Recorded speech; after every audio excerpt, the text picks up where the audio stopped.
Muy buenas noches a la sociedad Tolkien peruana, a, a todos los presentes que nos han venido acompañando desde marzo en estas sesiones de conferencia con Tolkien. Lamentablemente, el presidente de la comisión no se encuentra, así que pues nos saltaremos de cierta forma su introducción típica, ¿no? Solo para decir, ¿no? Que nos encontramos en la tercera de las reuniones y entonces, a este punto, en la primera vimos sobre todo el contexto histórico de Beowulf, del poema histórico de Beowulf, el contexto de los críticos de Beowulf. En la segunda, hemos visto la respuesta que Tolkien da a los críticos, la valoración que él da al poema, ¿no? La parte más densa y más rica del ensayo hemos apuntado ciertos paralelismos que hay, ¿no? O como diría Tolkien, polos opuestos. Y pues ahora nos hallamos frente a los apéndices, ¿no? A los apéndices que da Tolkien sobre este texto de la Edad Media. Los apéndices hasta ahora ha sido la parte más fácil posiblemente de leer, son más bien como unas notas, son casi notas, ¿no? Al texto. Pero antes, no está de más, así que vamos a hacer una recapitulación, ¿no? Un poco para dar contexto. Vamos a hacer una recapitulación antes de empezar con el texto de los apéndices en sí. Entonces, decíamos, ¿no? Decíamos que Beowulf aparece, es un texto de la Edad Media, ¿no? Es un texto germánico del mundo literario germánico o slash germánico del norte, ¿no? Que engloba en este universo de literatura, engloba pues todo lo que son las sagas en Islandia, todo lo que es las epopeyas germánicas de Alemania, todo lo que es los mitos de Noruega, ¿no? La península escandinavia, Dinamarca y Inglaterra.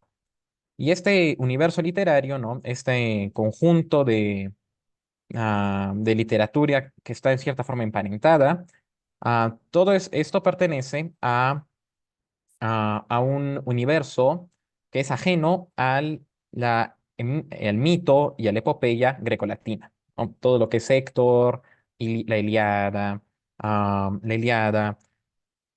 Rómulo y Remo, Hércules, los dioses del Olimpo, todo eso que es tan habitual escuchar en la mitología, es una mitología totalmente aparte de la epopeya germánica. Bueno, entonces, esta, esta epopeya, el contexto de la epopeya, pues de la edad medieval, se da, son una serie de leyendas, una serie de historias basadas entre la caída del Imperio Romano de Occidente, ¿no? Que da inicio a la Edad Media. Hay una serie de invasiones bárbaras, una serie de pueblos germanos que luchan entre sí. Y ahí surgen los mitos, muchos mitos que van a ser que van a ser escritos más adelante. Algunos incluso en el siglo XIII, ¿no? En 1200 y tanto, van a ser puestos, escritos, si bien el mito es muy anterior, ¿no? Y engloba personajes históricos que se vuelven a veces semi-históricos.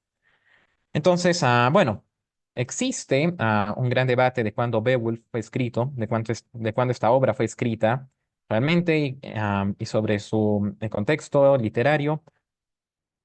Existe una fecha aproximada, podría ser cerca del año 800, que es la fecha que da Martín de Riquer y José Valverde. Y hay otras posiciones que lo pondrían en el siglo XI incluso, ¿no? En el año, rondando por el año 1000. En este tiempo, bueno, sea cual sea la posición, en el siglo noveno, am, hay una serie de, hay una serie de invasiones danesas, invasiones vikingas a Inglaterra. Y bueno, la historia probablemente, ¿no? tiene un origen vikingo, ¿no? Tiene un origen danés, es una historia, es una adaptación danesa a la historia de Beowulfo, ¿no? Beowulfo, que, que podría haber sido un rey, que Martín de Riquer lo considera un rey histórico, godo, que luchó durante las invasiones bárbaras, y pues esta historia hubiese sido importada am, a Inglaterra por medio de los daneses. Y ahí es cuando se escribe la historia de Beowulf. Am, bueno, entonces ese es básicamente el contexto que veíamos del texto. Es un texto muy criticado, es un texto, es un texto que Tolkien marca y menciona muchísimas posiciones contra el texto. Am, algunas de ellas las hemos mencionado, algunas que yo consideré importantes, sobre todo por la posición que Tolkien va a tomar después. ¿No? Era considerada estructura endeble, que desplazaba los asuntos importantes a la periferia y ponía las irrelevancias en el centro, ¿no? Otros críticos criticaban em, el oponente final de Beowulf, que es un dragón, criticaban por qué no era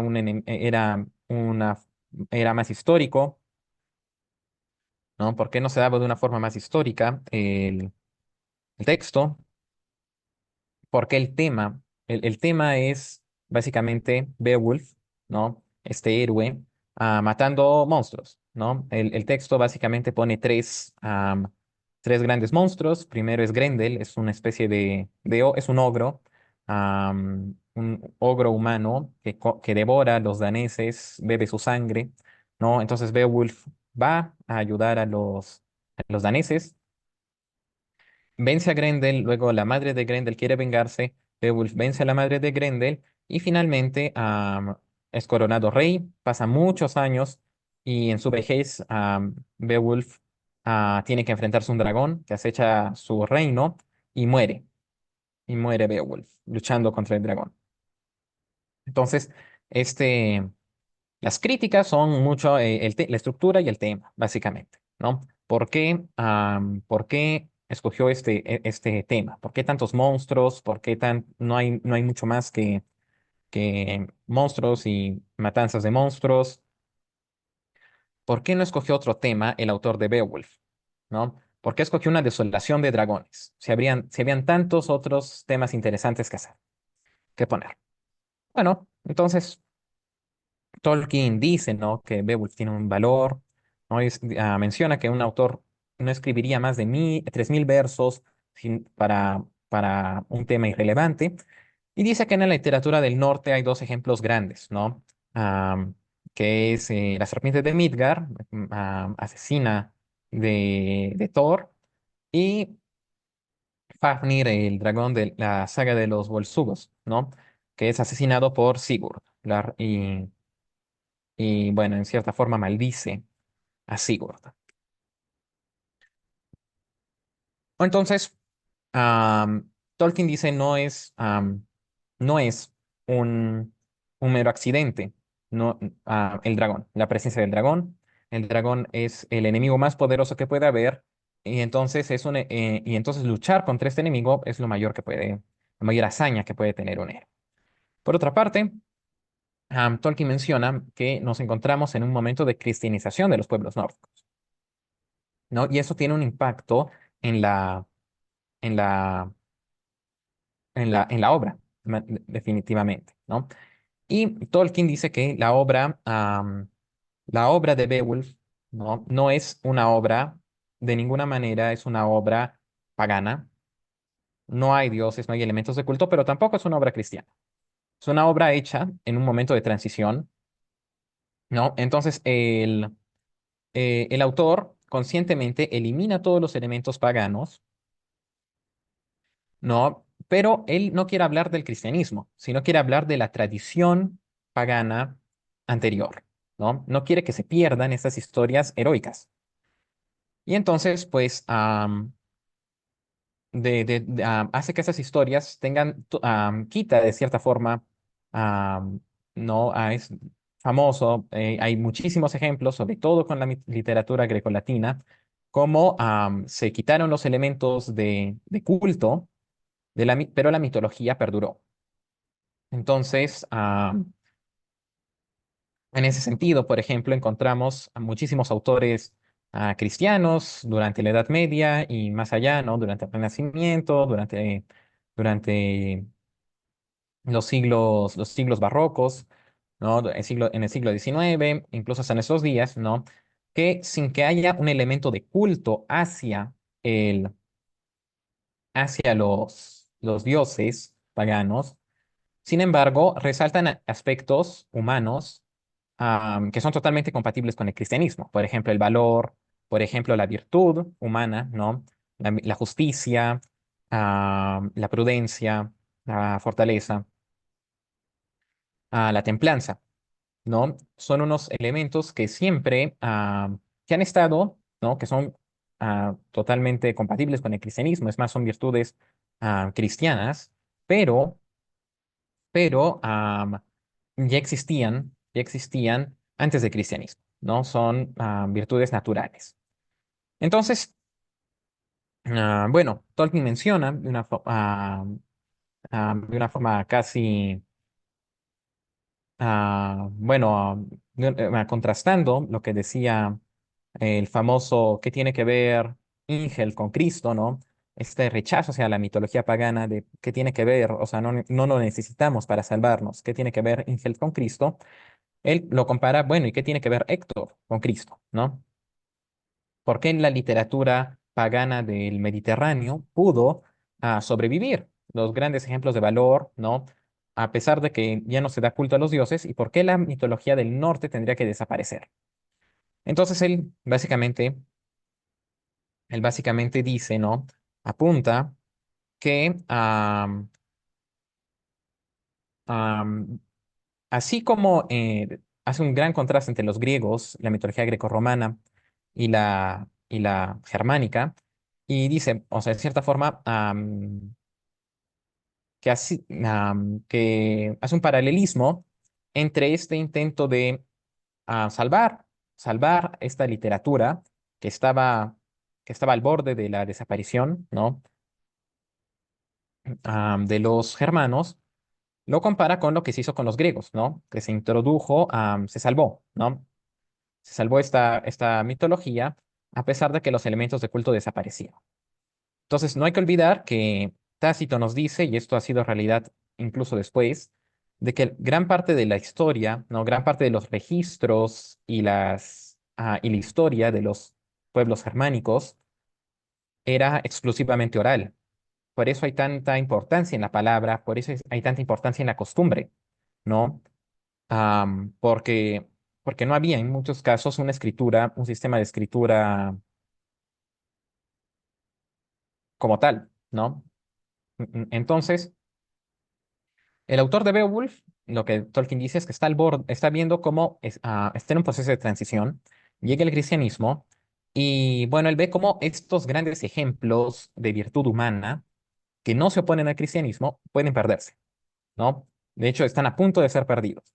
Y entonces en Beowulf, él de cierta forma los rescata. Rescata el conocimiento pagano, rescata los grandes ejemplos de los hombres antes de que viniera Cristo, sin por haber en eso un elemento de contradicción. Y esto va a ser importante para los apéndices, ¿no? Ese es un punto clave, totalmente clave en la conferencia de Tolkien, y por supuesto va a ser clave en los apéndices. Bueno, mencionábamos esto. Tolkien, Tolkien se centra, da muchos ejemplos, se extiende bastante con este elemento de lo que es el cristianismo frente al paganismo. Y finalmente hace una alusión a la estructura, ¿no? De cómo Beowulf es un poema de pueblos opuestos, ¿no? Por ejemplo, vejez y juventud, y ¿por qué no? Se puede sacar de su conferencia, de cierta forma, es también cristianismo, paganismo, esta transición, ¿no? Esos polos opuestos, fantasía y realidad, fantasía y literatura y historia. Y bueno, básicamente eso ha sido lo que vimos la sesión pasada. Entonces, ahora nos encontramos con los apéndices, ¿no? Apéndices que son apéndices del texto, ¿no? Nos encontramos frente a los apéndices del comentando al texto de Beowulf. Estos no son apéndices comentando, estos no son apéndices comentando la, en la conferencia de Tolkien, sino que son apéndices am, comentando el texto en sí de Beowulf. Entonces, bueno, nos encontramos con tres apéndices muy interesantes, breves, y relativamente fáciles de leer, sobre todo si uno ya ha leído la primera parte, ¿no? Ya ha leído todo, cuando uno ya ha leído toda la conferencia de Tolkien, resulta mucho más fácil leer estos apéndices y es, de hecho, incluso mucho más llevadero que la propia conferencia, ¿no? Que es algo densa. Entonces, bueno, pues nos encontramos primero con el apéndice A, que son los títulos de Grendel, ¿no? Como decíamos, Grendel es el hombre ogro, que es la primera victoria de Beowulf. La primera constituye la matanza de este ogro, constituye la primera victoria del joven Beowulf. Y de hecho hace un contraste, como decíamos, polos opuestos, hace un contraste con em, el último rival, ¿no? Básicamente Beowulf es de cierta forma, el primer éxito, como dice Tolkien, el primer éxito, el éxito de la juventud, contra, ¿no? En comparación con la muerte, la última batalla y la muerte de Beowulf. Entonces, bueno, entonces Grendel, ¿no? Grendel es ah, este, este, este apéndice se dedica a los títulos de Grendel. Entonces, bueno, antes de entrar a leer los apéndices, creo que es necesario leer este pasaje, ¿no? Al inicio de Beowulf, ¿no? Donde lo mencionan como monstruo maligno con rabia terrible. Allá se irritaba en las torvas tinieblas, día tras día oyendo en la sala el gozoso alboroto, los sones del arpa y el canto del bardo que bien exponía, el origen primero de todas las razas, cómo Dios poderoso la tierra creó, con la dulce campiña que abrazaban los mares, y cómo el eterno sol y la luna para la luz de los hombres que habitan el mundo, a los campos decía, su adorno les puso, las hierbas y ramas y de vida dotó a los seres diversos que tienen aliento. Los daneses vivieron con mucha alegría en la bella mansión hasta el día en que vino y les hizo quebranto el siniestro enemigo. El perverso proscrito moraba en fagales, en grutas y charcas. Desde tiempos remotos vivía esta fiera entre gente infernal padeciendo la pena que Dios infligió. Bueno, entonces, bueno, entonces Tolkien va a mencionarlo. Son algunos, es un fragmento de una traducción de Beowulf, pero Tolkien pues va a hacer un análisis de muchos de los títulos de Grendel, ¿no? En cierta forma con el objetivo de ver qué cosa es Grendel, porque Grendel es como él ya apuntaba, no es una alegoría, ¿no? No es una alegoría del pecado, Grendel, porque Grendel come personas vivas y bebe sangre humana, ¿no? Entonces, Tolkien apuntaba, este ser habita en el mundo, no es solo una alegoría, no es solo un ejemplo, una metáfora del combate espiritual, ¿no? Es un ser maligno, ¿no? Pero es un ser que vive en este mundo, de carne y hueso, y que es muerto, ¿no? Precisamente. Entonces, bueno, Tolkien, Tolkien dice, cito, Los monstruos de apariencia más o menos humana eran por naturaleza susceptibles de experimentar una evolución al entrar en contacto con las ideas cristianas de pecado y los espíritus del mal, ¿no? Entonces decía, sin lugar a dudas, la antigua tradición precristiana reconocía de manera genérica las diferencias de materialidad entre los monstruos sólidamente físicos, concebidos como productos de la tierra y la roca, a la que la luz del sol les haría volver, y los elfos, los espíritus y los duendes. Entonces había una diferencia entre am, los monstruos físicos y los monstruos de cierta forma espirituales, ¿no? Pero Grendel es es un ser de carne y hueso, pero como dice Tolkien, simboliza de manera explícita el pecado. Cito, o quizá deberíamos decir más bien que el pecado, ese elemento mítico implícito hasta ahora sin solución posible, recibe énfasis. Vemos esto ya en Beowulf, reforzado por la teoría de la descendencia de Caín, ¿no? Como dice, como aparece en Beowulf, am, Grendel era de la descendencia de Caín y tenía la maldición de Dios, ¿no? Tenía la maldición de Dios, ¿no? Que cayó sobre Caín al matar a Abel. Todo esto aparece en esta obra, que como decíamos, no es una obra en sí, no es una, como decía Tolkien, no es una suma teológica del norte, ¿no? No es un compendio de teología, pero tampoco es una obra pagana. Es más bien algo que surge cuando las dos, que surge en el periodo de transición, ¿no? Entonces, por lo tanto, Grendel no está solamente bajo esta maldición heredada, ¿no? Dice Tolkien, sino que él mismo es también pecador, salteador, criminal, afligido por muchos pecados, guardián de crímenes, prisionero del infierno y demonio en el infierno.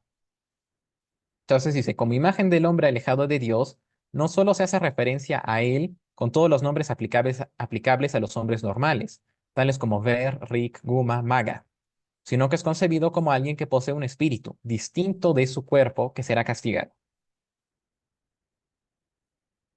Entonces, bueno, aquí viene, de cierta forma, el primer obstáculo posible, ¿no? Que parece. Porque, como decíamos, habían los monstruos físicos, ¿no? Había una diferencia entre los monstruos físicos y espirituales, ¿no? Es bien la diferencia entre los monstruos que eran sólidamente físicos, ¿no? Que eran productos de la tierra, con los elfos, los espíritus y los duendes, ¿no? Sin embargo, aquí encontramos un monstruo que es físico, ¿no? Que bebe sangre humana y que muere, y que sin embargo tiene un alma, ¿no? Y esto sería, pues, de todas maneras, un gran problema si no fuera por la concepción clásica de lo que es de lo que es un humano, ¿no? La teología distingue tres distintos tipos de seres, ¿no? Los seres que son materiales, ¿no? Los seres espirituales y los seres humanos que son un compuesto de alma y cuerpo. Básicamente, como decían los medievales, los escolásticos, el hombre es el mayor de los animales, el más grande de los animales, el más superior de los animales y la última de las inteligencias. ¿No? Está debajo de los ángeles, está debajo de Dios y sin embargo está por encima de todos los animales y comparte una naturaleza material, el cuerpo, y una naturaleza espiritual, el alma, ¿no? Y bueno, entonces esta concepción dualista, ¿no? A esta concepción de dos pueblos distintos de ser humano, pues me parece que da bastante luz a esta posible contradicción que, que podría aparecer, ¿no? Que haya un monstruo que sea tanto espiritual, con un alma condenable, ¿no? Un enemigo que tiene que aguardar la dura sentencia que el Dios luminoso le quiere imponer, ¿no? Su alma tiene que aguardar eso, y por otro lado tiene un cuerpo. Bueno, am, pero Tolkien continúa. Debido a su incesante hostilidad contra los hombres y al odio que le produce la felicidad de estos, así como por su talla y fuerza sobrehumanas y su amor a la oscuridad, se aproxima a la figura de un demonio, aunque no es todavía un verdadero demonio en cuanto al propósito. Y esa es la parte posiblemente más confusa del apéndice. Las auténticas cualidades diabólicas, el engaño y la destrucción del alma, aparte de las que son símbolos apenas esbozados, tales como su aspecto monstruoso o su tendencia de habitar en lugares oscuros y solitarios, apenas aparecen. Pero él y su madre son de hecho llamados Deofla. Y Grendel, cuando huye para esconderse, dice que se dirige a Deofla Hedreg, horda muchedumbre de demonios. Bueno, Tolkien hace unos apuntes semánticos, ¿no? Dice que la palabra feod no entraría dentro del campo semántico específico que describe a Grendel. Todavía significa, ah, todavía significa enemigo en Beowulf y es aplicable, por ejemplo, a Beowulf y Wiglaf respecto al dragón. Entonces, bueno, Tolkien hace una serie de apuntes, apuntes etimológicos, ¿no? Hace una serie de apuntes de las palabras, de cuáles corresponderían a una naturaleza demoníaca en comparación a cuáles corresponderían a una naturaleza humana, ¿no? A una naturaleza por lo menos no demoníaca, ¿no? O sea, lo que se podría aplicar a otras personas, seres, monstruos, ¿no? Sin tener que necesariamente ser demonios. Bueno, entonces, entonces continúa Tolkien. Esta aproximación de Grendel a un demonio no quiere decir que haya ninguna confusión en lo que respecta al lugar que habita. Grendel fue un habitante corpóreo en este mundo, ¿no? Significa no, infernal, ¿no? Bueno, entonces dice, pero el simbolismo de la oscuridad es tan fundamental que resulta vano buscar cualquier distinción ah, entre Tistru, fuera de la estancia de Hrothgar, en el que Grendel acechaba, y la sombra de la muerte y el infierno tras o en la muerte. Entonces, bueno, esto, a ver, es relativamente confuso, porque sobre todo, porque bueno, decíamos, Grendel no es solamente materia, no es solamente un animal, tiene un alma inmortal. Tiene un alma inmortal que va a ser condenada, ¿no? Según el mismo, según el mismo Beowulf, ¿no? Entonces tiene un alma inmortal y sin embargo tiene, a veces los adjetivos parecen referirse a un demonio. A veces no, a veces, pero varias veces se acerca bastante a esto. Entonces, y un demonio es un ser plenamente espiritual. Sin embargo, pues yo creo que podemos resolver la dificultad del demonio, porque la dificultad, la primera, que es un ser solamente material, ya ha sido resuelta, ¿no? Tiene un alma. Ahora la dificultad de que es un demonio, me parece que la respuesta puede ser encontrada en que a veces se puede llamar demonio a los humanos, ¿no? Por ejemplo, Santa Catalina de Siena, en el diálogo, dice que menciona a gente perversa que dice se han convertido en demonios. ¿En qué sentido? De lo que yo recuerdo cuando leí los diálogos es que dice que los demonios, o sea, son personas que hacen el trabajo del demonio y no dudan a Santa Catalina o no duda en llamarlos demonios encarnados.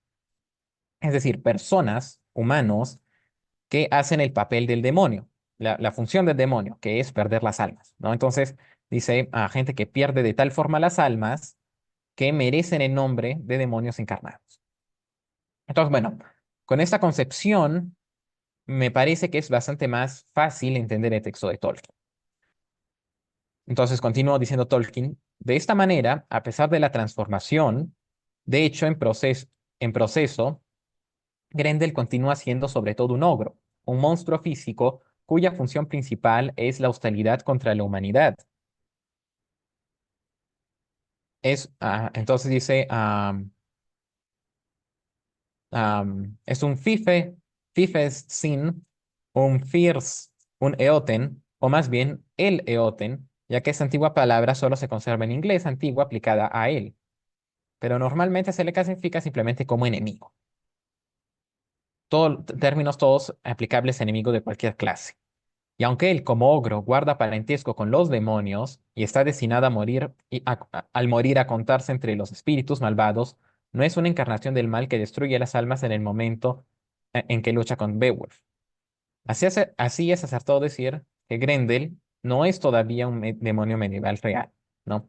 En ese sentido, es, es un ser, de esta forma, pues bueno, incluso se podría pensar, aunque Tolkien no lo diga, se podría pensar que es un ser humano, distinto, pero un ser humano, porque tiene un alma, un cuerpo, tiene un alma inmortal que va a ser condenada, ¿no? De esa forma hace el papel del demonio, ¿no? Se podría llamar, decir de repente, demonio encarnado, y dice, y es descendiente de Caín, ¿no? Es descendiente de Caín. Y bueno, el último título los últimos títulos que Tolkien menciona son exiliado salvaje, perseguidor y caminante solitario, ¿no? Lo que hace bastante contraste en su calidad de descendiente de Cain. Bueno, con esto acabamos el apéndice A.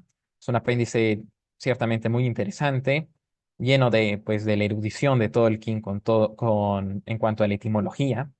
Y bueno, continuamos con el apéndice B, que se refiere a cuatro palabras: love y dom, por un lado, y hel y geophon, por otro. Bueno, entonces, como mencionábamos en la sección anterior, en gran parte el valor era uno de los elementos claves de la mitología pagana, de la mitología nórdica pagana, ¿no? La batalla, el valor, incluso la batalla sin esperanzas, que va a ser cambiada por el cristianismo, como decía Tolkien, am, con la esperanza de vencer incluso después de muerto, ¿no? Y de ser resucitado, ¿no? Entonces, pero aún así, este es un elemento muy importante en Beowulf, el valor, la valentía. Y bueno, am, y entonces Tolkien dice, el autor de Beowulf supo captar plenamente la idea de Love o Dom, el noble deseo pagano de la alabanza merecida del noble. No, era como dice Tolkien, porque si esta limitada inmortalidad del renombre convive como un poderoso motivo con las prácticas y las creencias paganas, también es cierto que puede prolongarse tras su muerte durante mucho más tiempo, ¿no? La famosísima idea de, de la inmortalidad a través de los hechos heroicos. Hechos tan heroicos que merecen ser recordados y por lo tanto de cierta forma hacen inmortal al que las hace, ¿no? De una forma completamente humana, de una forma completamente limitada, pero es una idea aún que va a sobrevivir. Es una idea que va a sobrevivir. Incluso, ¿no? Es el residuo natural, como dice Tolkien, cuando los dioses son destruidos. Entonces, bueno, primero vamos a señalar a Love, ¿no? Entonces dice, la preponderancia del motivo del love en Beowulf se puede interpretar entonces como un signo que no estaba lejos del poeta de la época pagana, y quizá también de que el final del paganismo inglés vino marcado por un periodo de declive. Entonces dice, los dioses se desvanecieron o retrocedieron, y el hombre tuvo que cargar solo con la guerra. Entonces, al principio del poema, dice Tolkien, al final de la primera sección del exordio, la nota es contundente. Por medio de generosas hazañas prosperará un hombre en cualquier pueblo. Bueno, entonces comentábamos la idea de love, ¿no? La idea de love. Entonces, es desde el punto de vista etimológico, love, valor o valoración. Mientras que dom significa juicio, evaluación, justa estima o renombre merecido. Entonces dice Tolkien que no es no es significativa la diferencia entre estos pasajes, pero am, dice, así al final de What's- cuando saluda el papel que juega el trovador a la hora de alumbrar para el noble y sus hazañas la vida duradera de la fama, ambos aparecen combinados. Se dice del generoso patrón, él gana la alabanza, posee gloria sempiterna bajo los cielos. ¿No? Love se Set Hafad under um, Eophon Geophonut Geafestname Dom. ¿No? Se dice Love y Dom. No, pero dice, entonces, básicamente, el Love y Dom, él dice que aquí, específicamente, la diferencia tiene importancia, porque las palabras no eran de hecho sinónimas ni del todo proporcionales, ¿no? Dice que en el periodo cristiano, love, ¿no? Que significaba valor, derivó más bien hacia las cosas relacionadas con el cielo y los coros celestiales, ¿no? Mientras que dom, relacionadas al juicio, que significaba juicio o renombre merecido, justa estima, evaluación, deriva al juicio particular y al universal, al juicio de Dios. Bueno, entonces Tolkien hace un contraste, ¿no? Con, con Seafarer, ¿no? Y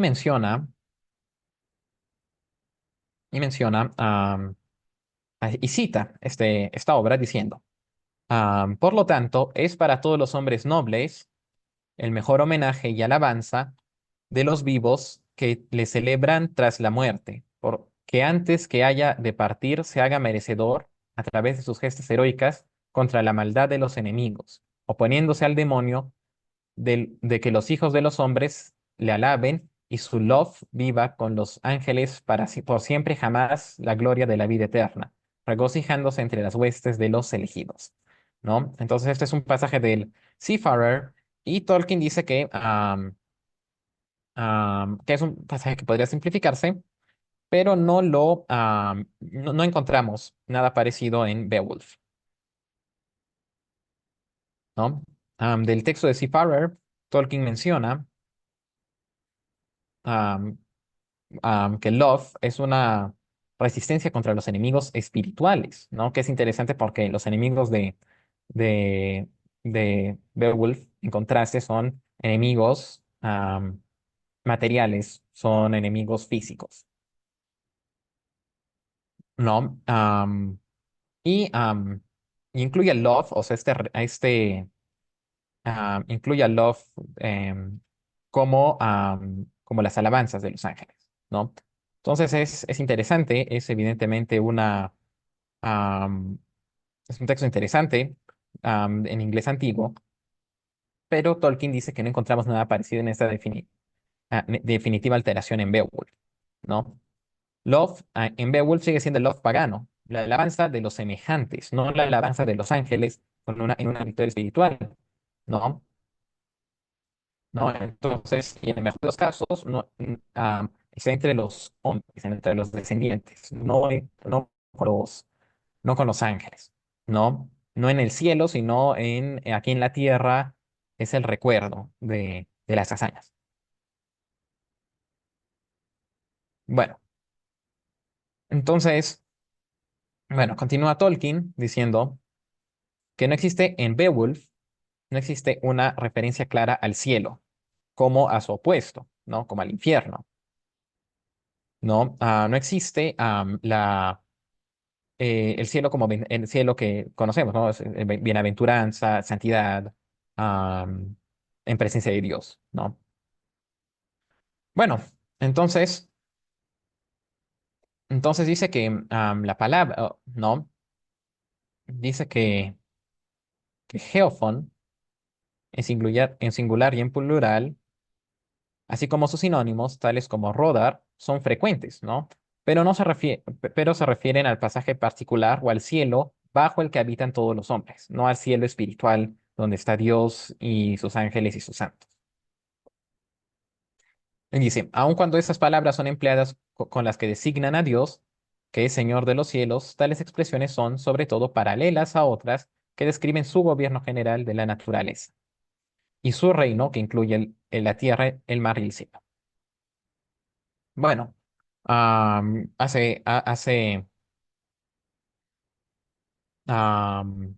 dice que, o sea, esto no se debe, ¿no? A que el autor no conozca geofon, la palabra geofon, como equivalente de celum, o sea, cielo como aparece en las escrituras, ¿no? Como aparece en la Biblia Vulgata, ¿no? Dice que, de nuevo, hace ahínco en su posición de que el poeta que escribió Beowulf no es un ignorante del cristianismo, pero am, es excluido ese sentido, geofon, es excluido ese sentido de cielo como el cielo donde está Dios, porque el poema, aunque está en una época ya de cristianismo o de cristianismo emergente, habla de un pasado pagano, ¿no? La obra, como decíamos, es un rescate de la mitología pagana y el tiempo de la obra no es en el momento de cambio, ni es en un momento cristiano, sino en una época pasada, antes de que el cristianismo llegase a Inglaterra. Es un tiempo legendario, ¿no? En el pasado. Y entonces él, según dice Tolkien, no hay una intención, no, am, no hay una intención de referirse al cielo como cielo. Por otro lado, la palabra el infierno sí, sí que aparece como infierno, ¿no? Aparece como el destino de Grendel, por ejemplo, ¿no? Y bueno, y dice Tolkien que incluso el noble em, Hob- Frod, Rod, perdón, Hrothgar, ¿no? Que era un monoteísta, el rey de los daneses, no menciona a los bienaventurados en el cielo, ¿no?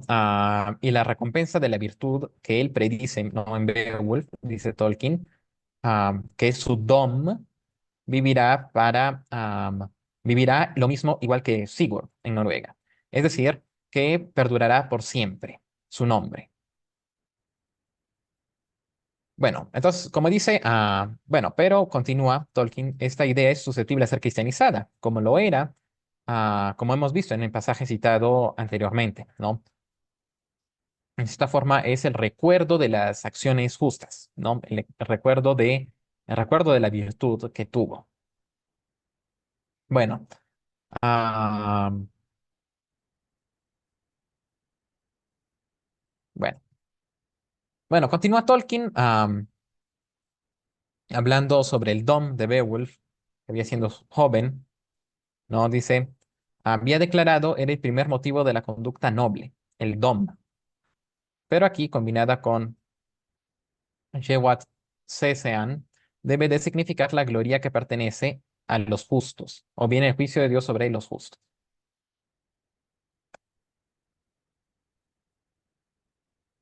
Bueno, entonces, bueno, Tolkien hace una serie de interesantes contrastes, ¿no? Entre lo que es pagano y lo que es cristiano, ¿no? Usando la semántica precisamente.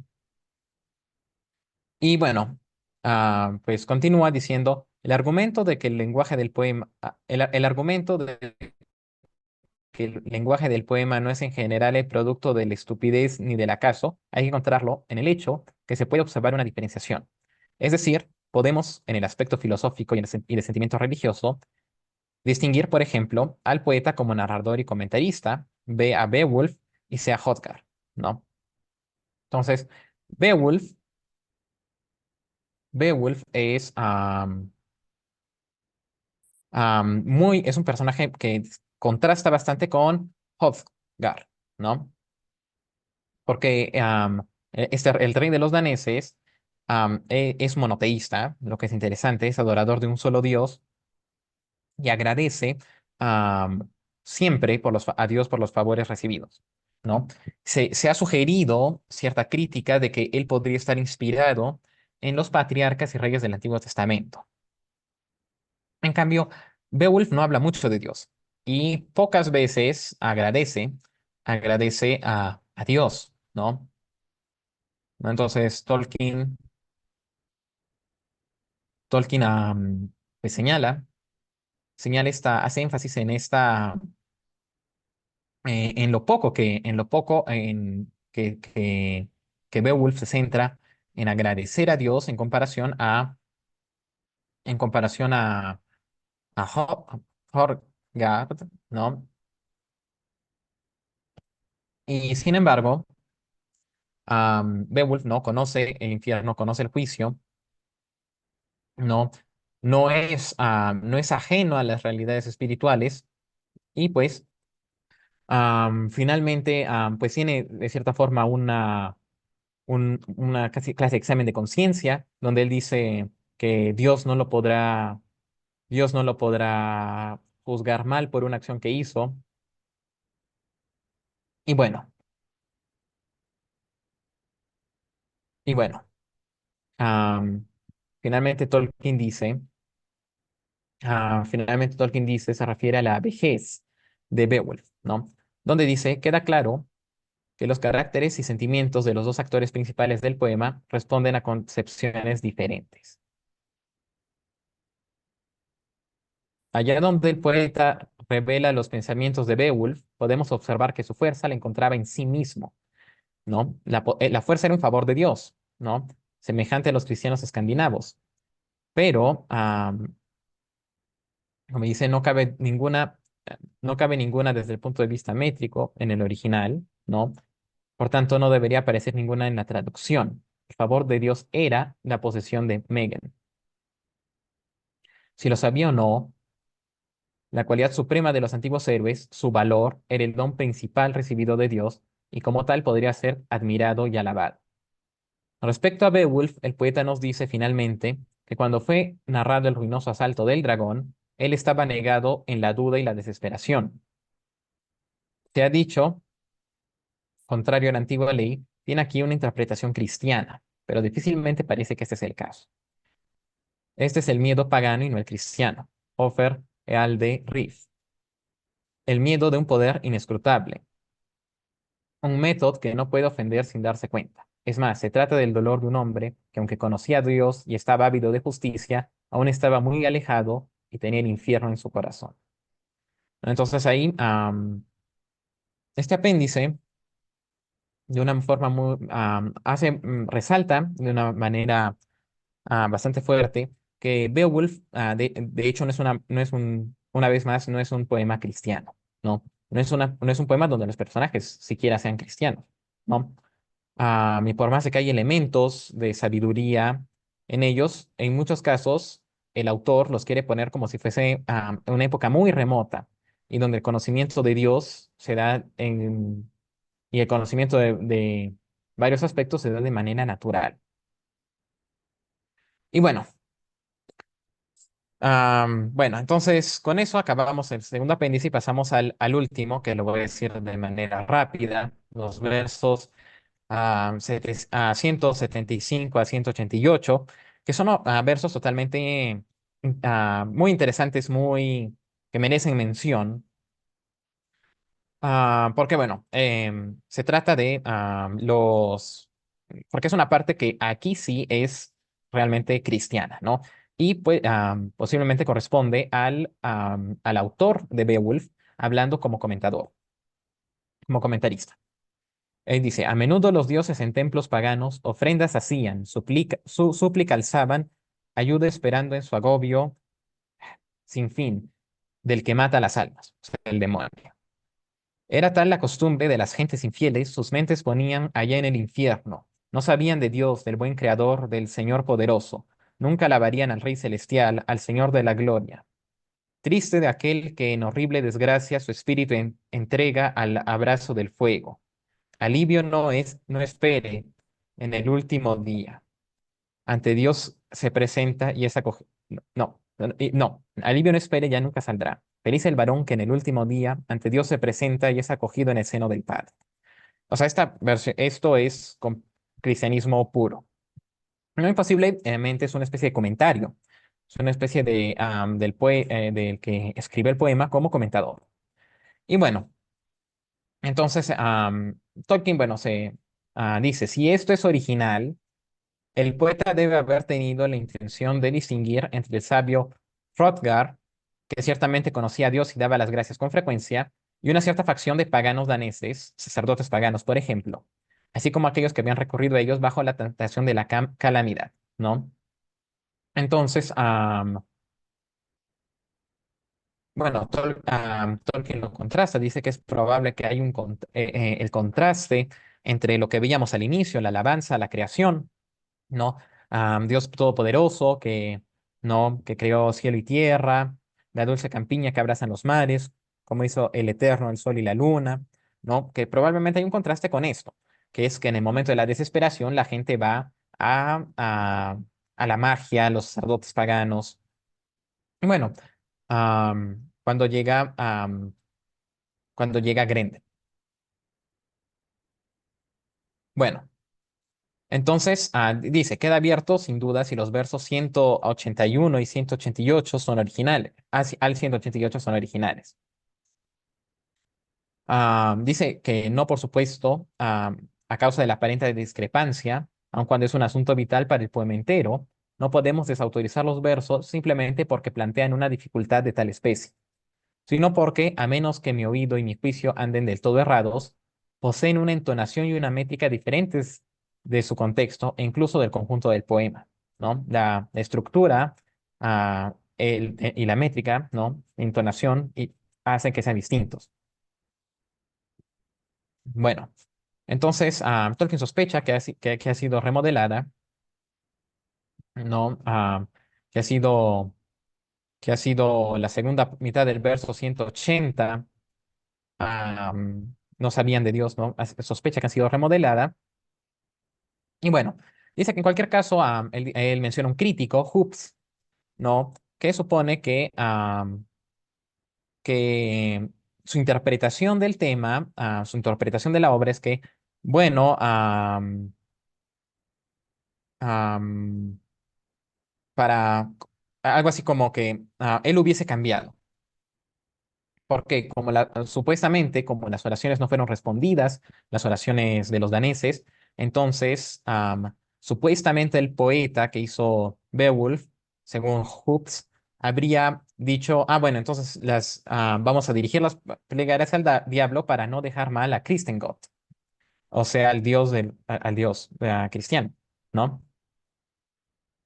Entonces, Tolkien dice, pues resulta difícil de creer que pudiera estar tan particularmente mal instruido en la naturaleza de la oración cristiana. O sea, ¿no? Porque, bueno, como bien sabe cualquiera que tenga un conocimiento de la, de la oración cristiana, de la teología cristiana, pues se sabe que las oraciones no siempre son respondidas por Dios, porque no siempre pedimos lo que nos conviene. Entonces, bueno, lo que dice Tolkien, que realmente resulta difícil de creer que el que hizo el poema hubiese alterado de tal manera para no dejar mal y hubiese al Dios de los cristianos, ¿no? Am, ¿No? Y dice, y bueno, continúa Tolkien diciendo, y la pretensión de que todas las oraciones al Dios cristiano son respondidas, y pronto, a duras penas, se habría engañado al más estúpido de los miembros de su auditorio, ¿no? Entonces dice, am, entonces básicamente dice que difícilmente habría podido estar él menos avisado que nosotros sobre el hecho de que en la historia, en Inglaterra y en otras tierras, en las escrituras, la gente podría apartarse del Dios único para adoptar la servidumbres en tiempos de prueba, especialmente porque ese Dios nunca ha garantizado que a sus servidores la inmunidad ante la calamidad temporal, antes o después de la plegaria. ¿No? Entonces dice, y termina diciendo, es a los ídolos a quienes los hombres se volvían y se vuelven en busca de respuestas rápidas y prosaicas. Es decir, que todo, especialmente todo lo contrario, hay gente que cuando vienen los malos tiempos, pues pierden la fe, básicamente, y van a los dioses, a los dioses paganos, ¿no? Y él dice, esto no hay nada de extraño, aparece en las escrituras, aparece en la historia, y pues de hecho, él rebate de esta forma la crítica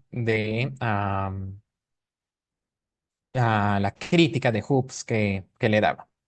Bueno, con esto terminamos esta última sesión de Beowulf y pues nada más que agradecerles. dejarles esta bibliografía y preguntarles si tienen alguna duda, alguna pregunta. Y pues eso, muchas gracias.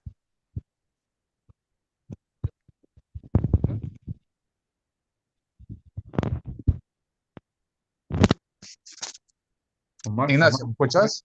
Hola, hola. Sí, Ya sí, estás. perfectamente. Hola, Ignacio, ¿qué tal? Sí, para comentar de Grendel, ¿no? La parte de los títulos de Grendel, que, ¿cómo se llama? Había visto un texto de John Gardner, de su libro del 71 que se llama Grendel, en el cual él también decía que Grendel era una mezcla de hombre y bestia, ¿no? Y que su furia de Grendel está basada en unos sentimientos muy humanos de resentimiento y celos, ¿no? Contra lo que es la bendición de Dios para con los hombres y para con la raza de Caín, no, ¿no? Por eso que odiaba la luz, la música, la felicidad que había en Georot.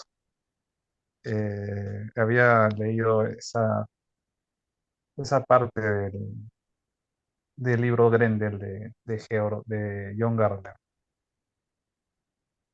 Y, y para comentar de la otra parte importante, ¿no? De el valor o las hazañas que en esa época pagana este, era la razón de ser de ellos, era como el timé de los griegos que buscaban el renombre, y en este caso en los escandinavos, como bien mencionaste, esa fama o reputación era lo más importante para lograr la inmortalidad para ellos, ¿no? Tanto así que cuando Beowulf se va a ir a buscar a la mamá de Grendel y se va a meter al pantano, al lago, le dice al rey Hedrod, si en el caso muera, lleva todos mis tesoros con el rey, con el rey de los godos, con mi rey. O sea, la reputación y la fama, ya sea en la victoria o en la muerte, ¿no? Por Y sí, supuesto. eso para agregar agregar la ponencia que, sobre los títulos, ¿no? Sobre los apéndices. No, claro, por supuesto. Por supuesto, muchas gracias. Sí, no, de hecho, Tolkien menciona bastante en el anterior ensayo, eso básicamente, ¿no? De cierta forma era, el valor es posiblemente la calidad más importante, la cualidad más, perdón, la cualidad más importante, la virtud más importante que tienen los nórdicos, ¿no? Y la muerte en combate era una muerte, era un destino medio fatalista, un destino que la muerte inevitable, el avance inexorable de la muerte y la derrota era algo que ni siquiera los dioses podían escapar, ¿no? O sea, de hecho, los dioses nórdicos mueren en el Ragnarok.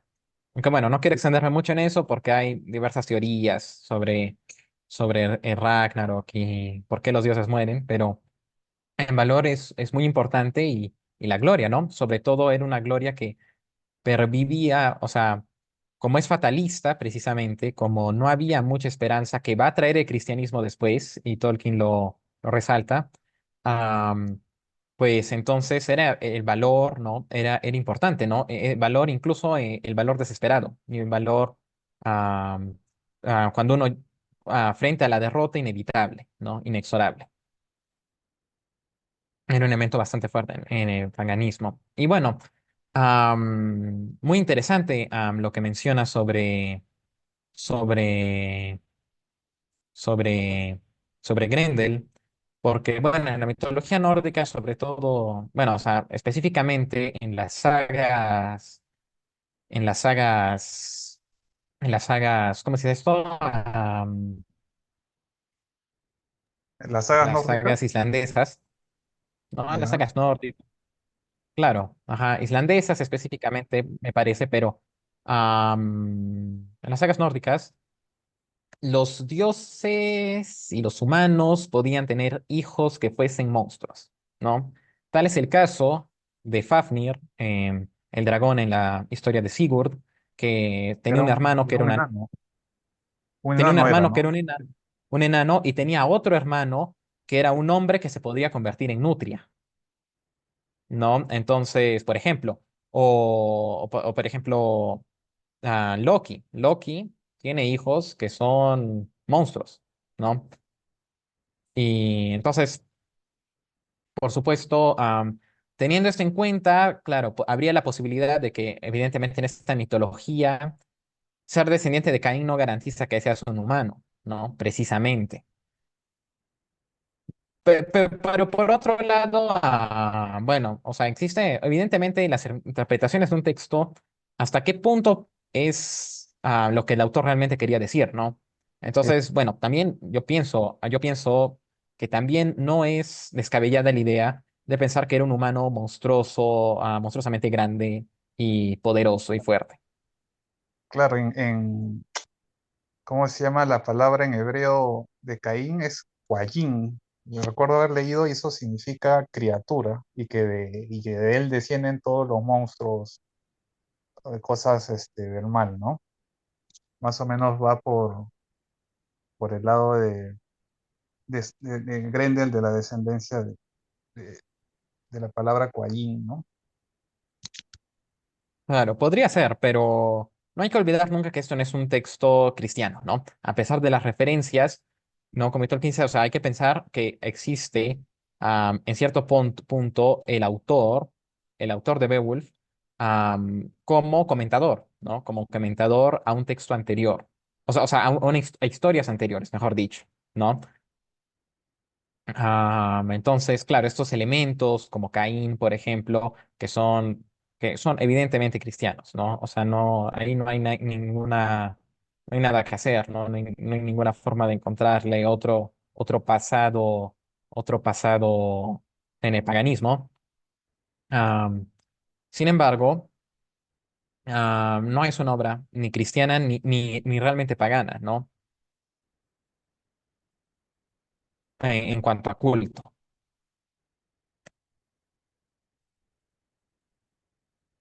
Claro. Pero no sé Este, si habrá alguna otra pregunta. Oh, sí, sí, perdón, perdón. sí, no, no, no, simplemente que en esa época para agregar una acotación más, ya para terminar, en la época escandinava nórdica de esa época, 1500, 400, tenían un código que se llamaba comitatus, que era la lealtad, el honor que tenían los tanes, los guerreros, para con el rey, ¿no? Y el rey los agasajaba con tesoros, y entonces era un juramento. Entonces ellos los héroes, los guerreros de esa época, Beowulf se ha incluido, ¿no?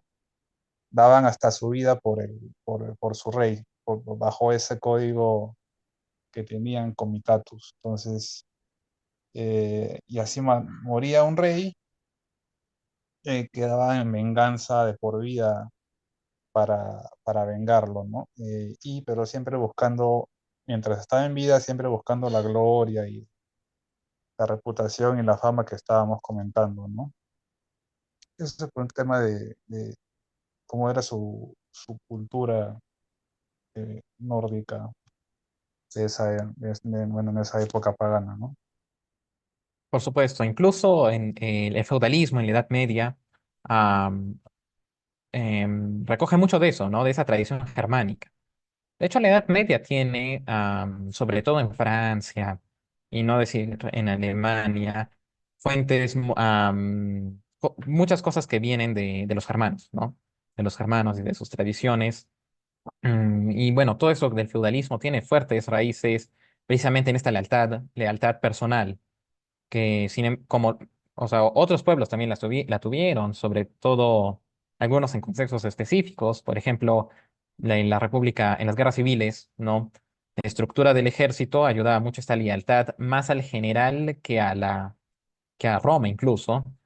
Pero en los germanos esto era muy fuerte, su lealtad personal, y eso va a tener sin lugar a duda repercusión en la Edad Media. Bueno, muchísimas gracias al público. Lamentablemente ya